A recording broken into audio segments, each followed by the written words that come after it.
Bonjour à tous, aujourd'hui nous sommes dans un décor un petit peu différent, nous sommes au siège de Médecins sans frontières. Avec le contexte actuel de la guerre en Ukraine, il nous apparaît important de mettre en avant l'action de cette organisation qui a été créée en 1971 à Paris par des médecins et par des journalistes et qui permet d'apporter une aide médicale, une aide humaine, une aide de moyens, mais aussi une aide nutritionnelle à des populations en situation de précarité. Que ce soit par des catastrophes naturelles, par des conflits armés, mais aussi par des pandémies, notamment le coronavirus. Médecins sans frontières intervient dans plus de 70 pays avec plus de 40 000 personnes. Pour vous en parler un petit peu plus, on va retrouver Mathieu Bichet, le directeur médical adjoint.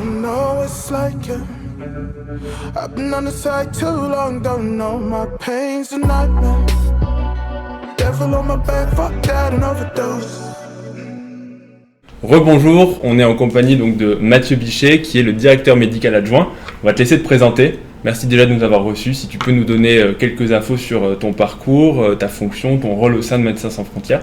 Ok, merci déjà de me recevoir. Moi, effectivement, je suis directeur médical adjoint du département médical, qui est un département de Médecins sans frontières. Et je travaille à Médecins sans frontières depuis un certain nombre d'années. En tout cas, j'ai commencé en 2005. Ouais. Et là, ça fait 2 ans que je suis à ce poste-là. Mais auparavant, j'ai occupé d'autres postes au siège, notamment dans le département des opérations, qui est un autre département. C'est le département qui conduit, qui pilote nos actions sur le terrain.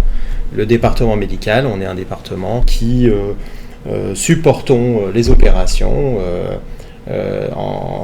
avec le cœur de notre métier, c'est-à-dire l'action médicale, donc tout ce qui est expertise médicale, protocole, voilà, les différentes approches qu'on peut élaborer. Okay. Voilà. Expertise médicale, ça veut dire que ça peut être aussi bien de la chirurgie que des choses peut-être un peu plus classiques, des traitements ou des choses comme ça, du suivi, ça peut être tous les domaines médicaux ? Oui, alors tous les domaines, peut-être pas tous les domaines, mais quand même, on va dire que ça a tendance à s'étendre un petit peu au fur et à mesure. Mais oui, on va avoir un département qui va s'occuper de tout ce qui est chirurgie, anesthésie, physiothérapie, puisque ça va souvent avec.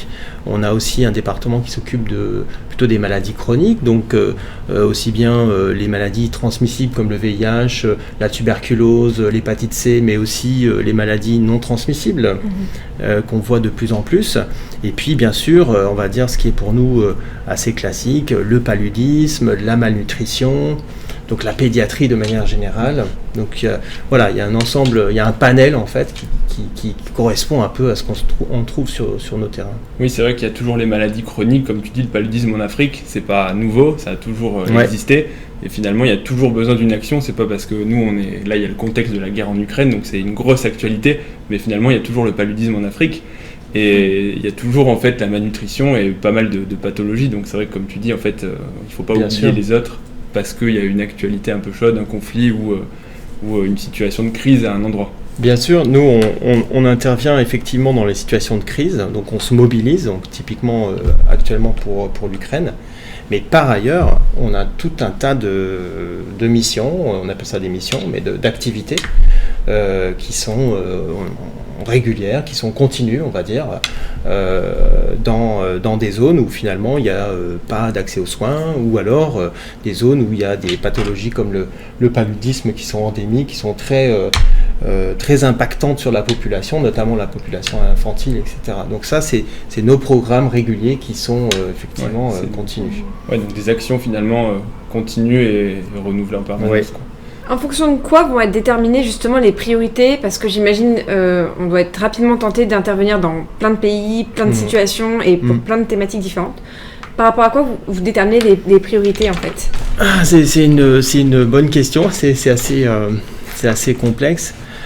Ça passe toujours par une évaluation des situations. C'est-à-dire que quand on intervient, y compris actuellement en Ukraine, on va voir, on va sur place, on se rend compte des choses, on discute avec notamment les soignants qui travaillent sur place, qui travaillent soit pour le ministère de la Santé ou pour d'autres organisations ou même dans le privé, et on va évaluer en fait quelle est la situation de la population. Est-ce qu'il y a des populations qui sont exclues? Est-ce qu'il y a des populations qui peuvent être exposées à telle maladie ou telle situation, tel conflit, déplacement? Et en fonction de ça, on a un certain nombre d'éléments. Et puis après, on décide on décide d'engager des moyens. Des moyens humains, des moyens logistiques, des médicaments. Et donc on élabore une stratégie. Et la plupart du temps, on fait ça aussi en discussion avec les ministères de la Santé. Puisque de chaque pays, donc de chaque pays, très très très souvent, on travaille en collaboration avec eux. On leur propose notre support par rapport à une situation. En amont, vous avez déjà développé des partenariats, vous avez des interlocuteurs dans les différents pays où vous intervenez. Ça dépend. Par exemple, alors j'allais dire l'Ukraine, non, parce que l'Ukraine, il y avait déjà des activités, mais il y a des pays où MSF n'est pas présent. Donc là, il faut effectivement... Alors en général, on contacte quand même l'ambassade avant, où on a des contacts, on trouve toujours moyen d'avoir des contacts sur place, et puis on prend un avion, puis on va les rencontrer et discuter, et évaluer la situation encore une fois. Mais souvent quand même, on a déjà une activité, on a déjà un projet régulier, un hôpital qu'on supporte, une activité qui fait que s'il y a une urgence sur ce pays-là, ça nous permet aussi d'être plus réactifs et puis de connaître les gens, de pouvoir... Oui, quand tu es déjà sur le terrain, exactement, au moins un petit peu, ça facilite forcément le contact, de connaître les interlocuteurs, de connaître un petit peu déjà les structures. Et oui, ça permet d'avoir une réponse plus rapide, plus efficace et plus coordonnée probablement. Que quand il faut tout découvrir et partir pour déjà savoir à qui je vais parler et à qui je vais m'adresser, parce que je pense que ça va peut-être dépasser du cadre de la vidéo, mais je pense que mener une mission humanitaire de santé, je pense qu'on ne réalise pas ce que ça implique en termes de structure, de coordination, et que c'est pas genre j'y vais, j'amène des médicaments et non, ou alors... Oui, effectivement, on mobilise plusieurs paramètres en fait. Il faut donc encore une fois, il y a le temps de, il y a différentes temporalités en fait. J'ai envie de dire, il y a l'urgence, et puis il y a des programmes qui sont, parce que là on se réfère souvent à l'urgence, mais c'est normal. C'est vrai que c'est le cœur aussi de notre métier à Médecins sans frontières. Et c'est vrai que c'est un petit peu pour nous la réponse aux crises, la réponse aux conflits, aux épidémies, aux déplacements de population, aux catastrophes naturelles. Ça a toujours été le cœur de notre action, et en tout cas c'est une part importante pour nous à Médecins sans frontières de notre action. Mais parfois, comme je disais, on va ouvrir des activités, ouvrir un projet, on appelle ça un projet, sans nécessairement qu'il y ait une crise particulière, ou en tout cas pas quelque chose qui est brutal. Et donc, c'est un problème qui est déjà présent, et on se dit il faudrait quand même le prendre en charge. Et parfois ça prend du temps de trouver la bonne manière d'intervenir, la bonne stratégie, de trouver les bons interlocuteurs, etc. Pour que l'action soit efficace et pas se disperser, je pense en termes de ressources humaines, de ressources financières, de pas assez de l'air, pour que l'action soit ciblée, efficace. Par contre, quand il peut survenir un tremblement de terre par exemple, ou une urgence soudaine, on va déclencher très rapidement. Donc il y a vraiment ces deux différents tempos là, j'ai envie de dire. C'est intéressant parce que c'est vrai que du point de vue du grand public, c'est vrai que nous, c'est comme ça en fait, c'est la situation actuelle, le fait, la guerre, c'est les images à la télé, ça choque forcément un petit peu plus, et c'est là où souvent on prend conscience, alors qu'en fait les problèmes ils existent déjà ailleurs, c'est pas la première zone de conflit, je suppose, l'Ukraine, mais c'est celle qui est actuellement médiatisée. Donc comme tu dis, finalement, Médecins sans frontières, ça existe déjà, c'est déjà implanté, et puis ça a déjà beaucoup d'actions coordonnées, ça n'a pas attendu la télé, comme tu dis, c'est vous qui envoyez des gens pour faire un peu l'état des lieux et anticiper, pas les besoins, mais c'est pas je regarde la télé, il parle de l'Ukraine, on va... Puis il y a des conflits qui sont... C'est vrai qu'en ce moment on parle de l'Ukraine, et il y a de quoi, parce que c'est quand même d'une ampleur impressionnante, et puis on est extrêmement préoccupé par rapport à la situation là-bas, bien sûr. Mais il y a aussi des conflits oubliés dont on ne parle pas beaucoup. La guerre au Yémen, par exemple, la Centrafrique, qui est toujours une zone très instable, l'Est du Congo, le nord du Nigeria. Il y a beaucoup de conflits comme ça qui sont moins visibles, mais qui sont ravageurs aussi. Et surtout, dans des zones où il n'y a pas de services de santé qui fonctionnent très bien, ou en tout cas qui ont beaucoup de difficultés. Donc tout ça, c'est des paramètres qui s'accumulent aussi. sur les populations parfois. Et l'accueil que vous pouvez recevoir va être peut-être, j'imagine aussi, un paramètre à prendre en compte. Est-ce que ça doit arriver des fois que vous veniez justement pour aider les populations, mais que y ait des réactions malgré tout hostiles, voire qui mettent en danger les personnes qui interviennent? Oui. Comment vous faites comment Médecins Sans Frontières fait pour contourner ça, entre guillemets? Est-ce que l'idée c'est quand même d'essayer de persister, de quand même intervenir, ou à un moment donné la priorité c'est quand même aussi la sécurité des équipes? Alors, j'imagine. Donc, dans ta question, en fait, il y a plusieurs oui, je suis questions. En fait, pour nous, la sécurité des équipes, ça, c'est quelque chose qui est extrêmement important.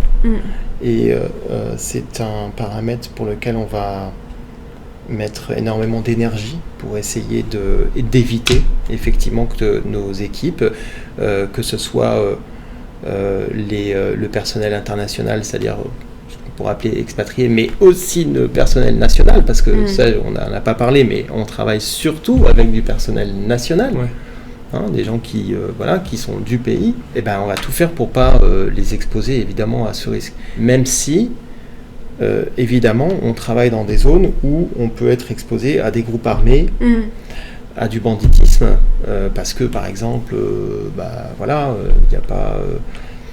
n'y a pas d'État, il y a des armes qui circulent, il y a tout un tas de raisons. Dans tous les pays plus pauvres, c'est c'est pas les mêmes conditions que dans les pays occidentaux, civilisés entre guillemets, mais oui, je suppose que c'est pas la même problématique. Voilà, exactement. Donc on intervient des fois dans des zones qui rencontrent pas ces difficultés-là, mais là, oui, c'est un truc. Donc oui, la sécurité, c'est toujours très important. Maintenant, on sait que malheureusement, c'est des choses qui arrivent, mais on fait tout pour éviter qu'on ait des incidents de sécurité. Donc pour ça, on a sur les terrains ou dans les capitales ou même ici au siège des gens qui travaillent quotidiennement à analyser les situations, évaluer les risques. C'est ça en fait qu'on fait. On évalue les risques. C'est de l'amont, c'est pas du garde du corps peut-être qui va escorter. C'est peut-être plus, comme tu dis, de l'anticipation, l'évaluation de tel conflit, la géopolitique et l'analyse du risque. En gros, quel est le risque si on va dans cette zone, que ça se passe mal. Oui, parce que les gardes du corps, je dis pas que c'est un principe absolu, mais c'est vraiment quelque chose qu'on n'utilise pas. Ouais, en tout cas, pas de garde du corps armé. On a des gardiens qui jouent un rôle important. D'ailleurs, dans nos équipes, c'est un personnel qui peut avec qui souvent on discute beaucoup parce qu'ils connaissent les communautés, etc. Mais on a des gardiens pour nos bases, pour nos hôpitaux, etc.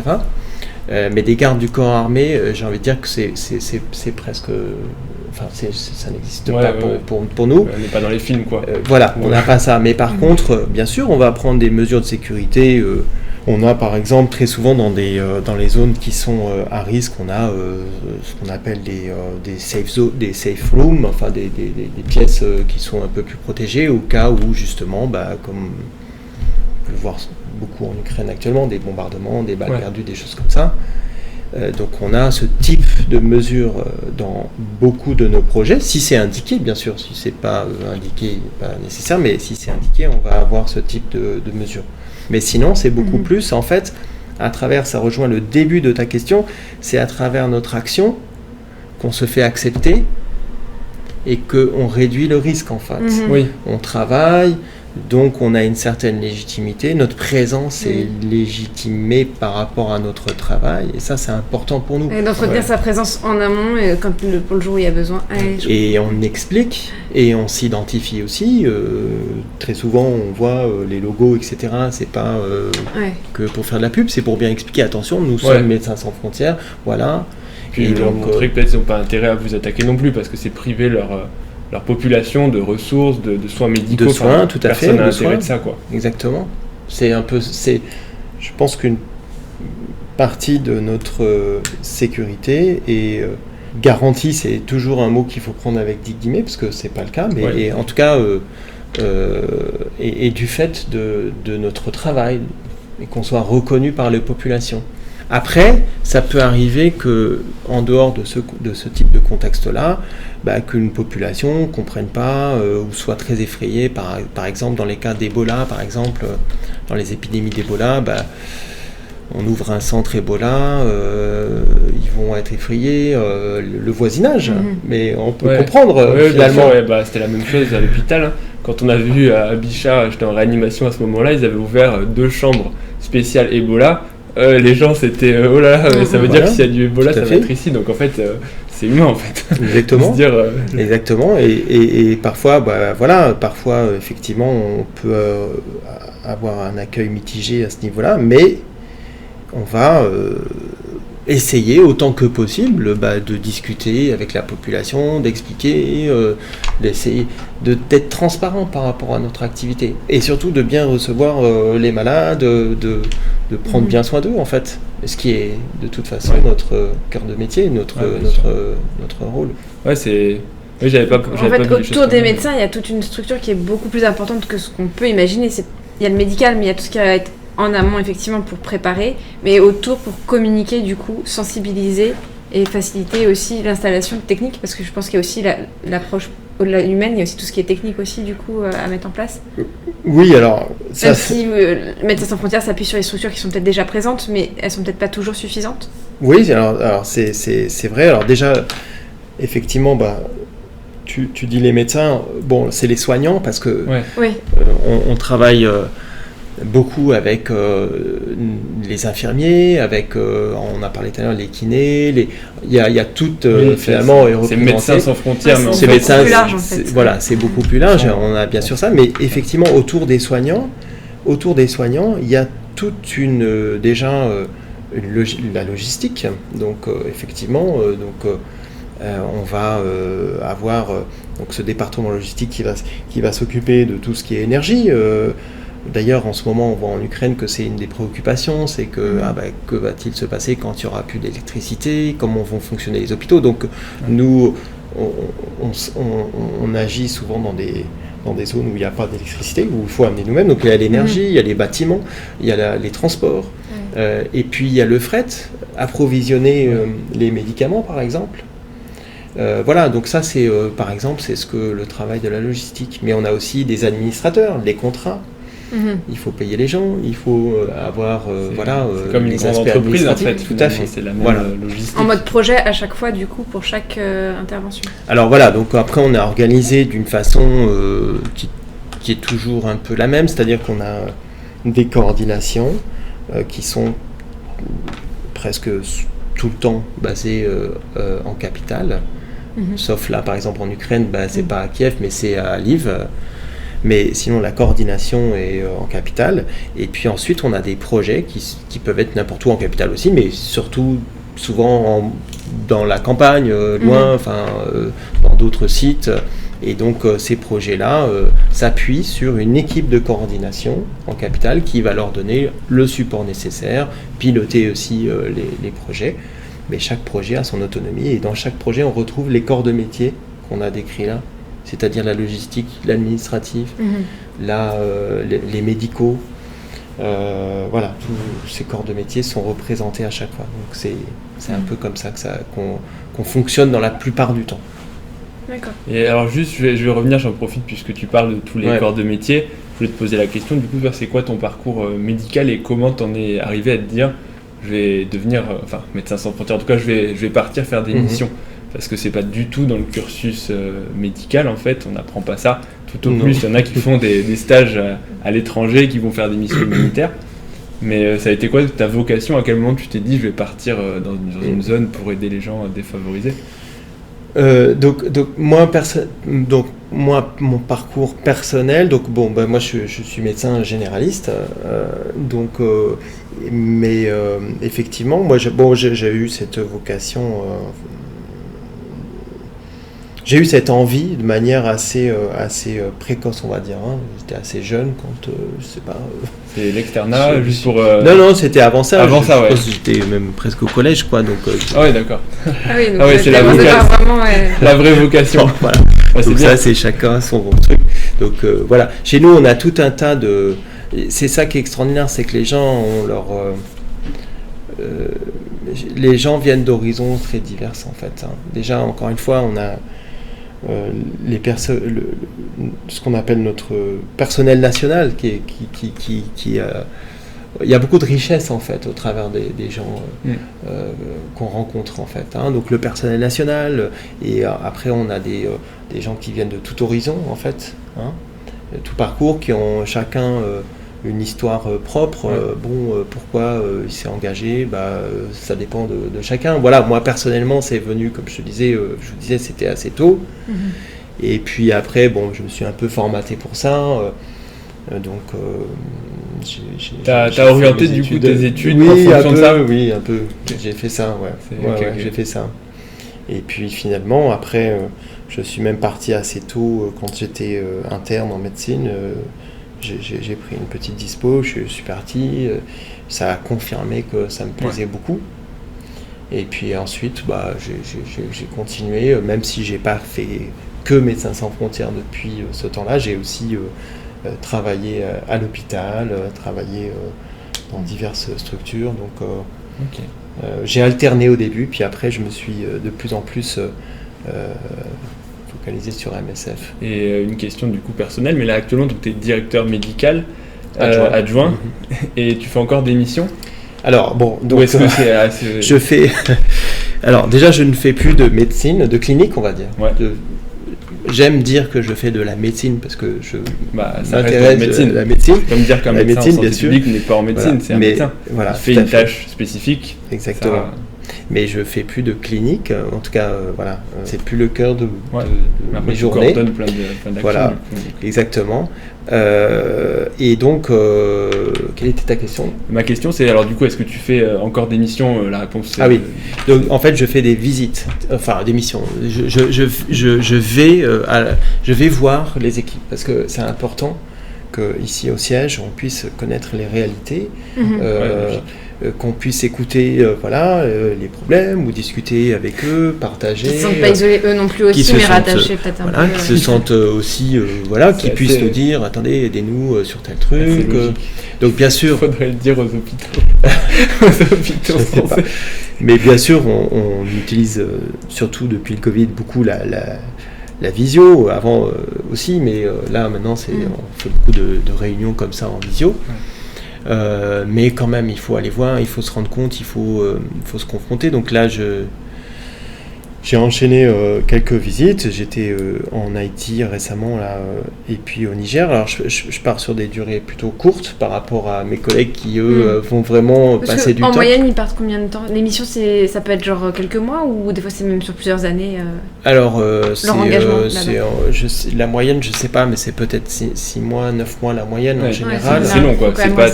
Voilà. Après, ça, encore une fois, c'est pour le staff international. Après, nos collègues nationaux, ils sont là pour plusieurs années. Parfois, eux-mêmes, après, deviennent des internationaux. Parfois, ils restent. Parfois, ils changent de position. On a tout ce type de parcours-là. Et puis, mais voilà. Et puis là, je vais, dans 2 semaines, dans 10 jours, je vais partir au Yémen, en visite aussi, pour voir les connaître des projets que je ne connais pas encore et voir les équipes. Et du coup, tu faisais des missions au contact des populations, oui, et c'est ça qui t'a motivé au départ, quoi. Bien sûr. De toute façon, on ne devient pas directeur, on ne gère pas des équipes tant qu'on n'a pas fait. Oui. Sinon, on fait n'importe quoi. Oui, et puis je pense que c'est important d'avoir fait des missions. Donc moi, j'ai fait des missions au départ, bien sûr. Et je vais te poser une question, du coup, peut-être privée, tu n'es pas obligé d'y répondre, mais tu me disais juste avant, ta femme, tes enfants. Du coup, quand tu pars en mission, je pense que si je dis à Camille, je pars 6 mois au Yémen, salut. Est-ce qu'ils te suivent ? Est-ce que alors, c'est possible. Ouais. Je rééquilibre. C'est pour ça que là, c'est pas pour ça, mais alors moi personnellement, comme je disais, je pars sur des durées courtes, donc ça reste gérable. Par contre, oui, je pense souvent à mes collègues. Vraiment, j'ai des collègues qui partent longtemps et qui laissent leur famille, etc. Ça, moi, je pense beaucoup à eux parce que c'est un vrai. C'est un vrai sacrifice, quoi. C'est comme les soldats qui partent sur le terrain en fait. Tu laisses ta femme, tes enfants, tes amis. Tout à l'heure, tu nous parlais de toi, c'était une vocation donc de t'investir, de t'engager. Mais justement, là, typiquement, quand les personnes qui vont sur des territoires qui sont quand même très à risque, typiquement l'Ukraine, mais d'autres aussi, comme tu peux évoquer avant, souvent, quelles sont les motivations qu'ils te donnent pour y aller, pour accepter d'aller quand même prendre ces risques?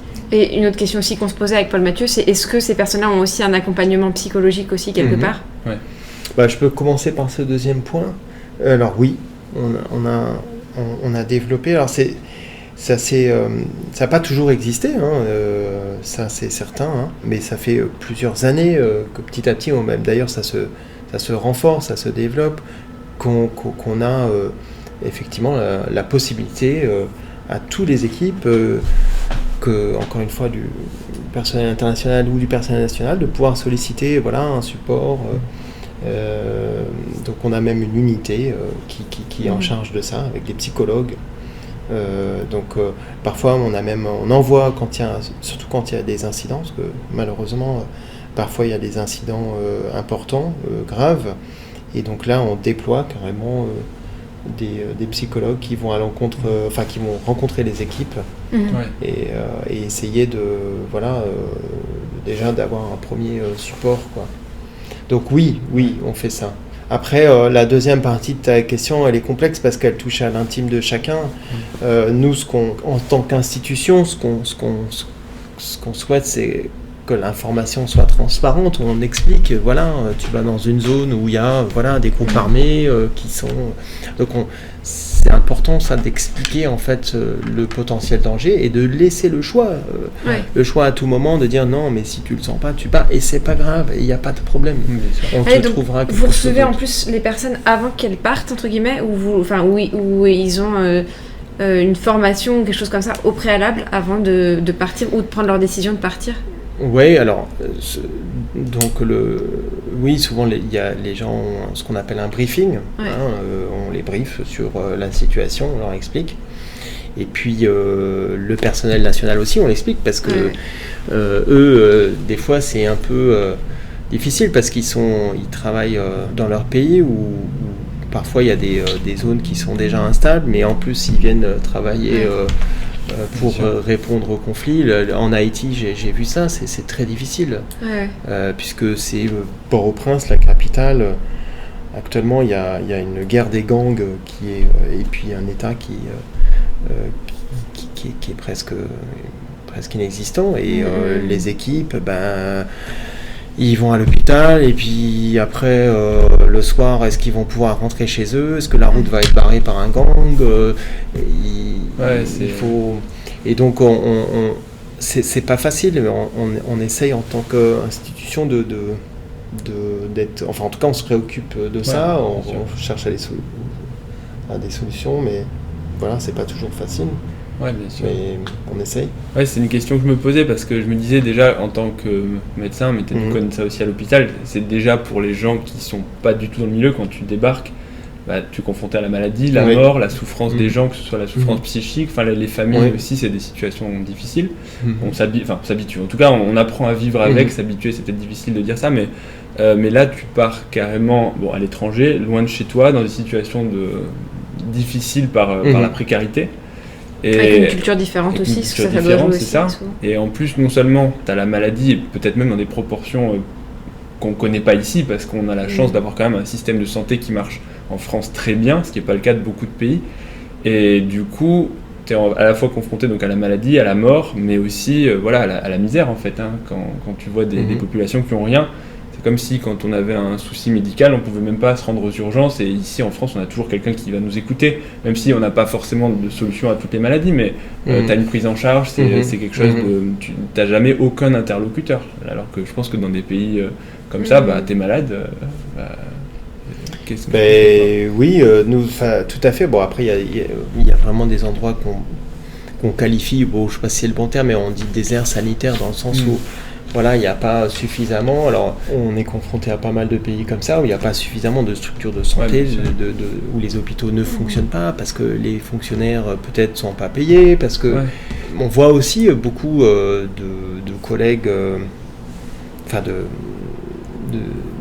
de de fonctionnaires de la santé qui se démènent dans les pays. On voit aussi des gens courageux. C'est ce qui Mais après, quand tu manques de moyens, c'est toujours vouloir faire le maximum quand tu n'as pas, je pense, un bloc opératoire. Tout à fait. J'avais des chirurgiens cardiaques qui me parlaient d'opérations du coup au Mali et ils me disaient qu'en fait il y avait déjà une pénurie de savon.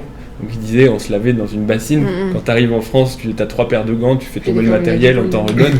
Il me disait là on arrive, il fallait déjà se savonner dans une bassine d'eau avec du savon et... Là c'est un peu la chance de travailler dans une organisation comme Médecins sans frontières parce qu'on va avoir... on va déployer ces moyens-là. Donc un bloc opératoire, on peut le déployer même de manière assez rapide, on a des trucs gonflables, etc. Et on va essayer de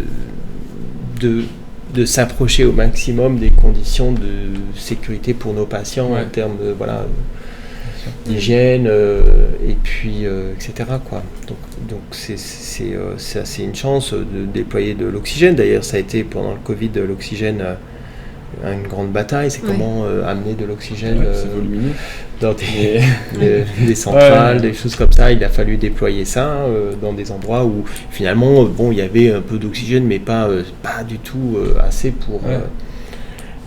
pour gérer les situations Covid comme on a pu voir dans plein de pays. C'est une bonne transition pour terminer avec notre dernière question justement. Là on parle donc des moyens d'action, etc. et tout. Comment on peut aider Médecins sans frontières justement à intervenir pour toutes les personnes qui regardent éventuellement cette vidéo, par quels moyens ils peuvent aider justement? Donc MSF, Médecins sans frontières, on est une organisation non gouvernementale, une ONG, qui a des fonds propres. C'est-à-dire que c'est en fait des gens qui nous donnent de l'argent. Et donc on dépend de rien, on ne dépend pas d'un État, on ne dépend pas d'un bailleur, ce qu'on appelle un bailleur. Donc ça nous offre en fait je pense que ça nous offre une capacité, une indépendance, une capacité, ça nous permet de vraiment d'intervenir là où on pense que c'est le plus, où on a le plus de plus-value, où on a donc en fait on fonctionne par des dons, donc je dirais que oui, bien sûr pour nous c'est notre... C'est la collecte, la financier, donc faire des dons. Bien sûr. S'il y a des gens qui souhaiteraient, des médecins, des infirmiers, des kinés, des logisticiens, des administrateurs, des contrôleurs de gestion, il y a tout un tas de métiers. Du coup, s'ils veulent se renseigner, sans parler de s'engager, par l'armée, venez c'est facile, il y a un site internet, puis on trouve un certain nombre d'informations, il faut aller documenter. Sur ce, merci beaucoup pour toutes ces informations sur l'action et tous les enjeux de Médecins sans frontières. Merci à Mathieu de nous avoir répondu. Comme on va vous mettre en description, vous aurez toutes les infos sur Médecins sans frontières, sur la façon dont vous pouvez aider, comme on l'a dit. Et j'espère qu'on aura répondu à toutes vos questions. Donc merci à Mathieu. Merci à vous deux, merci.